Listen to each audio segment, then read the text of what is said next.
آپ کے سوال سے مجھے یہی محسوس ہوتا ہے کہ انجانے میں یا غلطی سے یا کسی مجبوری سے چھوٹ جاتا ہے، تو انسان سے اگر ایسا ہو بھی جائے کسی بھی وجہ سے، کوئی عذر ہو، تو اس کو ظاہر قضا کرنا پڑے گا۔ اب رمضان شریف کے بعد جو ہی شوال کے دن پہلے گزر جاتا ہے عید کا، تو روزے پورے کرنے ہوں گے اس کو۔ اور یہ ظاہر ہے کہ جو لوگ مریض ہیں یا بیمار ہیں، مستقلاً بیمار، یعنی کہ عارضی بیمار کی بات نہیں ہو رہی۔ یہ بھی میں آپ کو بتا دوں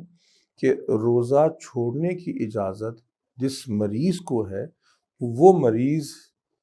تو روزہ چھوڑ سکتا ہے، لیکن اگر مرض عارضی ہے تو اس کو قضا کرنا ہوگا، فدیہ نہیں ہوگا۔ اور اس سے کہ بخار ہو گیا یا ڈاکٹر نے کہا جی کہ فلاں بیماری کے لیے آپ کو دوائی دوپہر میں کھانی پڑے گی، بہت ضروری ہے، اور آپ کبھی ایسا ہو سکتا ہے، تو پھر اس کی روزے کے بدلے میں روزہ اس کو رکھنا ہوگا۔ ہاں، اگر مستقل بیماری ہے، جیسے کہ کسی کو ڈائبٹیز ہے یا کسی کو بلڈ پریشر کی دوائی دن بھر کھانی ہوتی ہے، یا وہ بھوکا نہیں رہ سکتا، کوئی ایسا کوئی مرض ہے جس کے کوئی مستقبل قریب میں کوئی ٹھیک ہونے کی بھی کوئی امید خاص نہیں ہے، تو اس صورت میں وہ شخص جو ہے وہ فدیہ دے دے،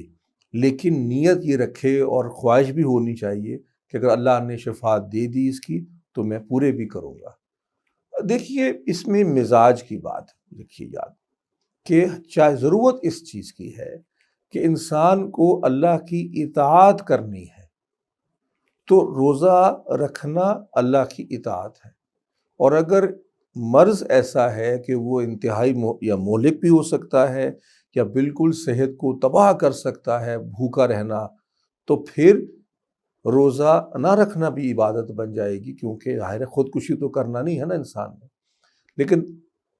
یہ یاد رکھے کہ روزہ چھوٹے یا نہ چھوٹے، روزے کے آداب پھر بھی ہوں گے۔ آپ کھانے پہ یا پینے پہ یا دوائی کھانے پہ مجبور ہیں تو وہ مجبوری ہوگی آپ کی، لیکن روزہ تو زبان کا بھی ہے، تو دل کا بھی ہے، آنکھ کا بھی ہے، کان کا بھی ہے، تو وہ سارے روزے رکھیے۔ تو اللہ تعالیٰ نے یہ بھی موقع دیا ہے، ان کو بھی دیا ہے کہ وہ ساری رمضان کی فضیلتیں جمع کر سکیں۔ اللہ ہمیں نصیب فرمائے، اور آپ کو بھی اور ہم سب کو اس کے بھرپور فائدہ اٹھانے کی توفیق نصیب فرمائے۔